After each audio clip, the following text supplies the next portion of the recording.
نماز کے عنوان سے تو ایک خاص نماز کی طرف متوجہ کرنا اپنے آپ کو بھی اور آپ کو بھی کہ بہرحال ماہ مبارکہ رمضان میں بڑا اچھا موقع میسر ہے کہ نماز کے لیے انسان آمادہ خاطر ہے. نماز واجب ادا کیجئے تو ثواب اپنے مقام پر عمدگی کے ساتھ ہے. نماز نافلہ ادا کیجئے تو پھر اللہ کا رسول کا فرمان ہے کہ جو زیادہ سے زیادہ نماز کو انجام دے یہ بہترین موضوع ہے. کم پڑھیے تب بھی موضوع بہترین ہے, زیادہ پڑھیے تب بھی موضوع بہترین ہے. اور نماز مستحب کے اعتبار سے بات کو مکمل کرتے ہوئے کہ ویسے تو ہر روز کی نماز معصومین نے بیان کی, تاریخ کے اعتبار سے اور دن کے اعتبار سے, حالات و واقعات کے اعتبار سے, میری اور آپ کی حاجتوں اور مسائل کے اعتبار سے کوئی ایسا مقام اور گوشہ چھوڑا نہیں گیا کہ نماز بیان نہ کی گئی ہو. البتہ کبھی اگر کوئی موقع میسر نہ ہو, نہ دن کی نماز یاد آ رہی ہے, نہ تاریخ کی نماز یاد آ رہی ہے, نہ کسی موقع اور محل کی نماز یاد آ رہی ہے,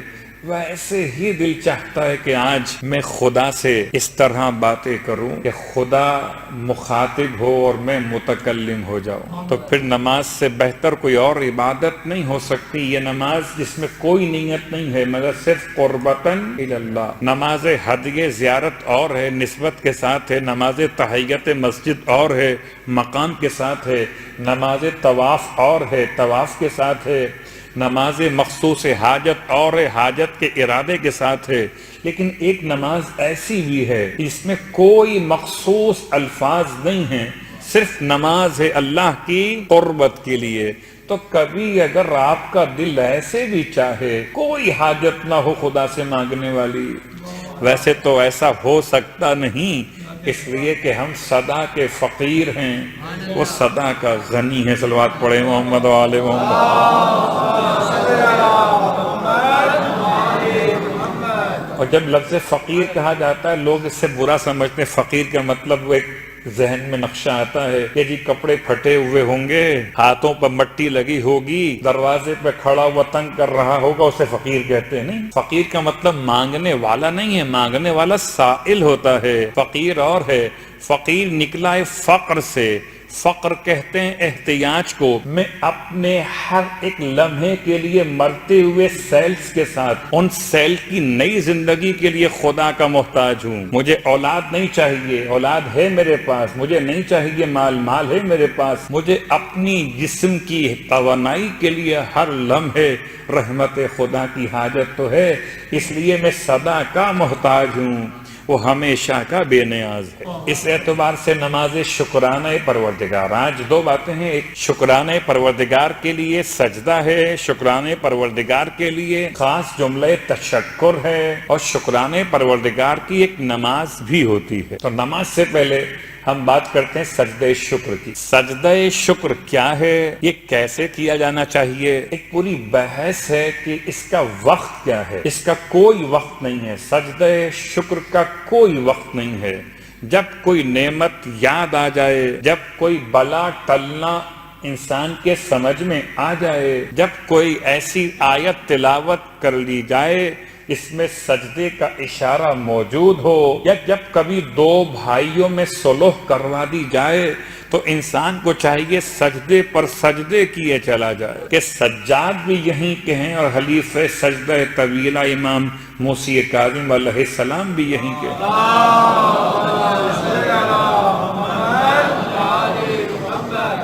یہ خالی معصومین کا ہی ایک خاص طور امتیاز محدود نہیں ہے, بلکہ معصوم کے چاہنے والے خالص مومنین نے بھی ایسے سجدے کیے ہیں. ابن امی عمیر کے بارے میں جملہ تاریخ میں ملتا ہے کہ وہ صبح کی نماز کے بعد سجدے میں سر رکھتا تھا. کبھی ایسا ہوتا تھا کہ زوال آفتاب پر سجدہ مکمل کرتا. تو ایسا ہو سکتا ہے کہ کوئی ایسا مومن آپ کو ملے جو پورے دعائے جوشن کبیر سجدے میں پڑھ لے. تو سجدہ مخصوص نہیں سجدے شکر کب کیا جائے, جب کبھی آپ کو کوئی نعمت خدا یاد آ جائے.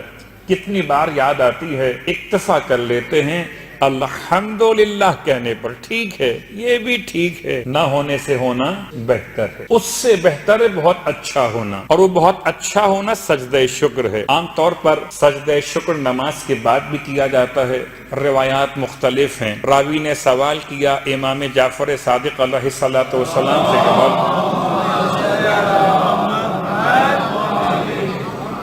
نماز کے بعد سجدہ شکر وہ کرے گا جو نماز کو اپنے لیے خدا کا احسان سمجھے گا، اور جو نماز کو اپنا خدا پر احسان سمجھے گا وہ سجدہ شکر نہیں کرے گا۔ بہت غور کیجئے گا، آیا میں نماز پڑھ کر خدا پر احسان کر رہا ہوں، یا خدا نے مجھے نماز کا وقت دے کر مجھ جیسے بے اوقات کو صاحب اوقات کر دیا ہے؟ ذرا وقت لے کے دکھائیے، کسی بڑے سے ملنا ہو تو پہلے اس کے سیکریٹری کے پاس جائیے، پھر وہ 1 مہینے بعد کی ڈیٹ صلوات پڑھے محمد عالم، کب کی ڈیٹ ہوگا؟ درست ہے۔ تو آیا ہم نماز کو خدا پر احسان سمجھیں؟ مغرب کی 3 رکعت نماز ہے، مولانا کچھ شارٹ ہو سکتی ہے، بھئی نماز اگر مسافر پر قصر ہوتی ہے تو مغرب تو ایسی نماز ہے کہ مسافر پر بھی 3 رکعت ہی ہوتی ہے۔ کیا کیجئے، حالانکہ خدا کا بڑا احسان ہے کہ اس نے نماز واجب کی کم از کم چھوٹی سے چھوٹی نماز 2 رکعت والی ہے، اور بڑی سے بڑی نماز 4 رکعت والی ہے، یعنی ہاتھ کی انگلیاں 5 ہیں اور بڑی سے بڑی نماز صرف 4 رکعت ہے۔ انگلیاں زیادہ ہیں ایک ہاتھ میں، نماز کی رکعتیں ایک نماز میں کم ہیں۔ تو انسان اگر اس اعتبار سے دیکھے تو واقعاً شکر خدا، ہم خدا پر احسان کر رہے ہیں۔ میں پہلے اشارہ کر چکا، بس اوقات انسان کا مزاج ہوتا ہے کہ میں خدا کو دے رہا ہوں۔ تم خدا کو کیا دو گے؟ جو کچھ تمہارے پاس دیا ہے سب خدا کا دیا ہوا تو ہے، اگر وہ نہ دیتا تو تمہارا دیا کب کا گل ہو چکا ہوتا۔ یہ اس کا دیا ہوا ہے کہ تمہارے دیے بھی جل رہے ہیں۔ صلوات پڑھے محمد علیہ محمد، بڑی محبت بھی چلایا تھا۔ اللہ اکبر، اللہ اکبر، یا رسول اللہ، یا رسول اللہ، یا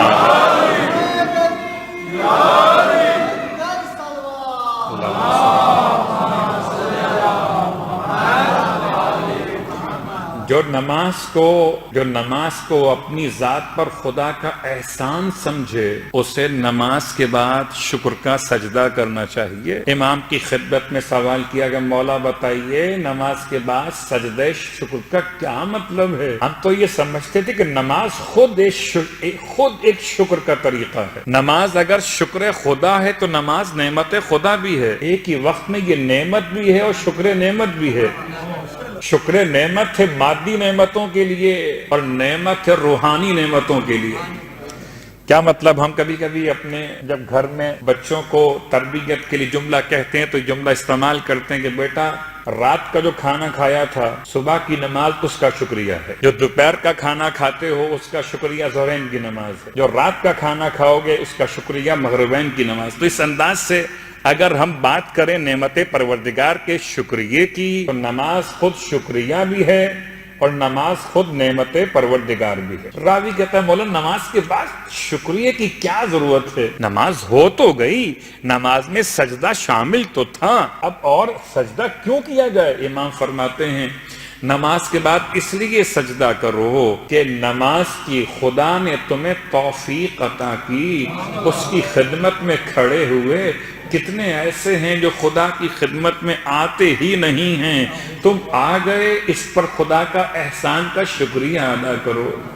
اور شکر نماز کا طریقہ ہے سجدہ۔ پھر امام فرماتے ہیں کہ اس سے بڑھ کر یہ ایک تو شکر خدا ادا ہو رہا ہے کہ تم اس کی خدمت میں آ کر کھڑے ہوئے، دوسرا اس نے تمہیں توفیق عطا کی، ورنہ بہت سوں سے توفیق سلب ہو جاتی ہے، اور توفیق سلب ہونے کا مطلب روک نہیں دیا جاتا بلکہ رکاوٹیں ایسی ہوتی ہیں جو انسان خود نہیں آ پاتا، تو توفیق سلب نہیں ہوئی، شکر خدا ادا کرو۔ تیسری بات یہ کہ اگر تم واجب نماز جو ادا کر چکے تھے اس میں کوئی نقصان، کوئی کوتاہی یا کمی رہ جائے تو اسے نوافل پورا کرتے ہیں، اور نوافل کے بعد بھی کوئی کمی رہ جائے تو سجدہ شکر پورا کرتا ہے۔ تو طریقہ ہے اس طرح سے خدا کی بارگاہ میں انسان حق عبادت کو تو کیا کم از کم ذکر عبادت کو انجام دے لے نماز کے بعد۔ اب مسئلہ یہ، حضرت ابراہیم علیہ السلام کو خدا نے خلیل بنایا کثرت سجود کی بنیاد پر. حضرت موسیٰ علیہ السلام کو کلیم بنایا اس لیے کہ آپ اپنے دونوں رخساروں کو مٹی پر ملتے تھے. اس کیفیت انکساری کو خدا نے اتنا پسند کیا کہ موسیٰ کو کلیم بنا لیا. کوئی خلیل بنا تو سجدے کی برکت سے بنا، کوئی کلیم بنا تو سجدے کی برکت سے بنا، کوئی اگر مومن بنا تو سجدے کی برکت سے بنے گا انشاءاللہ. سجدہ شکر کا ایسا ہونا چاہیے کہ جسے نماز کے بعد انجام دیا جائے. اب رہا مسئلہ، روایات بہت ساری میں خلاصہ کر رہا ہوں. خدا فرشتوں سے پوچھتا ہے، دیکھو یہ نماز تو پڑھ چکا، حجاب ہٹ گیا. فرشتوں اور انسان کے درمیان سے حجاب ہٹ گیا. فرشتوں دیکھو نماز پڑھ چکا، جو میں نے واجب کی تھی وہ تو کر چکا، اب یہ سجدے میں کیوں پڑا ہوا ہے؟ فرشتوں میں سے کیا دوں اور کیا دوں؟ کیا تو اسے رحمت دے دے، کیا اور کیا دوں؟ کا جنت دے دے، اور کیا دوں؟ کا اس کے تمام اہم کاموں کی کفایت کر دے، اور کیا دوں؟ فرشتے کہتے رہے جتنا فرشتوں کا علم تھا ختم ہو گیا، مگر خدا کا سوال ختم نہیں ہوا. فرشتے کہتے جب خدا نے پھر پوچھا اس کے بعد کیا دوں، تو فرشتے کہتے ہیں پروردگار لا علم لی، اب ہمارے پاس کوئی علم نہیں رہا. تو خدا کہتا ہے فرشتوں جو تم نے کہا وہ بھی اسے دیتا ہوں، اسے قیامت میں اپنے سائے کے اندر اٹھاؤں گا، اور اس سے بڑھ کر میں خود اس کے شکریہ کو قبول کرتے ہوئے اس کا شکریہ ادا کرتا ہوں. عجیب جملہ ہے. اس کو کہنا چاہیے قبولیت تشکر کی کیفیت کیا ہے. مثال دیتا ہوں، کبھی کوئی اگر آپ کو شکریہ ادا کرے کہ آپ نے مجھے پانی پلایا ہے اور اتنی محبت سے کرے، تو آپ بے ساختہ کہتے ہیں بھائی آپ کا بھی شکریہ کہ آپ نے اظہار محبت کیا. یہ میرے اور آپ کے معاملہ، جب خدا شکریہ ادا کرتا ہے تو شکریہ ادا نہیں کرتا بلکہ شکریہ قبول کر لیتا ہے. اس کی قبولیت کو ہی عطائے شکر کہا. صلوات پڑھے محمد و آل محمد. سجدہ شکر کا مسئلہ ذرا سا اور واضح کر دوں. رہا ایک مسئلہ کہ سجدہ شکر ایک ہے یا دو ہیں، اور اگر دو ہیں تو درمیان میں تاخیر مستحب ہے یا نہیں، یا سجدہ شکر کا وقت کیا ہے نماز کے بعد. عام طور پر بعض برادران آپ دیکھتے ہیں کہ نماز واجب ختم ہوئی اور فوراً سجدے میں چلے گئے، سجدہ شکر میں چلے گئے. یہ مناسب نہیں ہے. روایات کی روشنی میں کیا یہ ترتیب نہیں ہے؟ مناسب تو سجدہ ہے، مناسب ہے، ترتیب نہیں ہے.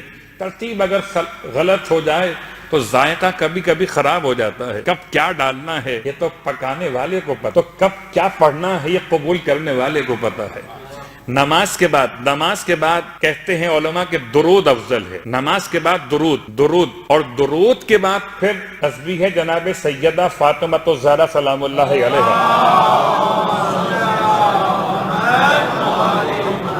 اور تسبیح سیدہ کے بعد پھر تعقیبات جو معصوم سے منقول ہیں، ہر وقت کے مشترک تعقیبات بھی اور مخصوص تعقیبات، جو دعا آپ کو یاد ہو آپ کو پڑھنا ہو. اس کے بعد اب مسئلہ ہے کہ کیا ہم سجدہ پہلے کر لیں، سجدہ شکر، اور نوافل بعد میں پڑھیں، یا نوافل پہلے پڑھ لیں سجدہ بعد میں کریں. تو نماز مغرب میں اور باقی نمازوں میں فرق ہے. نماز مغرب میں نافلہ پہلے پڑھیے، سجدہ شکر بعد میں کیجیے. باقی نمازوں میں سجدہ شکر پہلے کیجیے، نوافل بعد میں پڑھیے. جو کہ امام زمانہ علیہ السلام سے جو روایت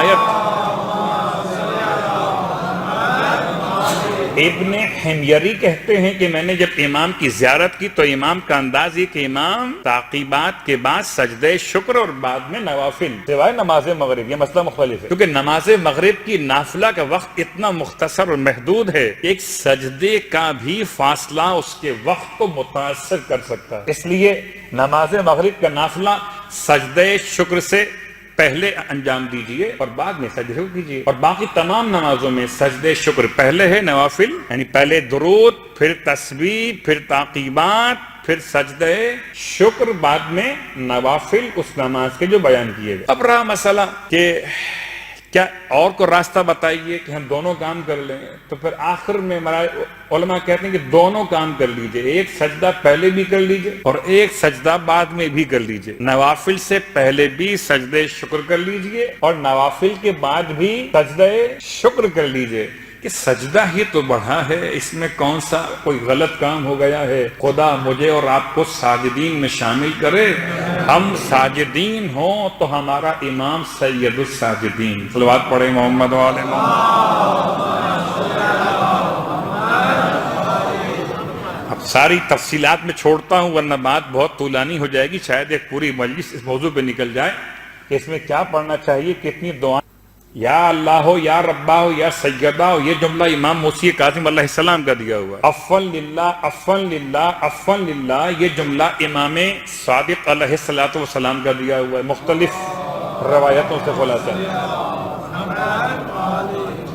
البتہ کہتے ہیں 2 سجدے ہونے چاہیے، افضل یہ ایک سجدہ بھی ہو سکتا ہے، مراجع الزام کے اعتبار سے 2 سجدے لیکن شکر کے کہے جاتے ہیں۔ ایک پہلا سجدہ، پھر اس کے بعد تعفیر، اپنے رخساروں کو پہلے دایاں رخسار پھر بایاں رخسار، یا اس پیشانی کے حصے کو پہلے دایاں حصہ پھر بایاں حصہ، یا اتنی بڑی سجدگاہ ہو کہ پورا یہ آ جائے، یہ پیشانی کا حصہ بھی رخسار بھی، تو دایاں اور بایاں 3 باتیں مکمل ہو گئیں، رخسار، پیشانی یا دونوں ملا کر، دایاں پہلے بایاں بعد میں، پھر اس کے بعد آخر میں دوسرا سجدہ شکر، کہ بہرحال مستحب میں ایک سجدہ بھی کافی ہے شکر کا، اور 2 سجدے بھی انجام دیے جاتے ہیں شکر کے نام سے۔ یہ تو بات سجدے شکر کی چلی اور کہاں تک پہنچ گئی۔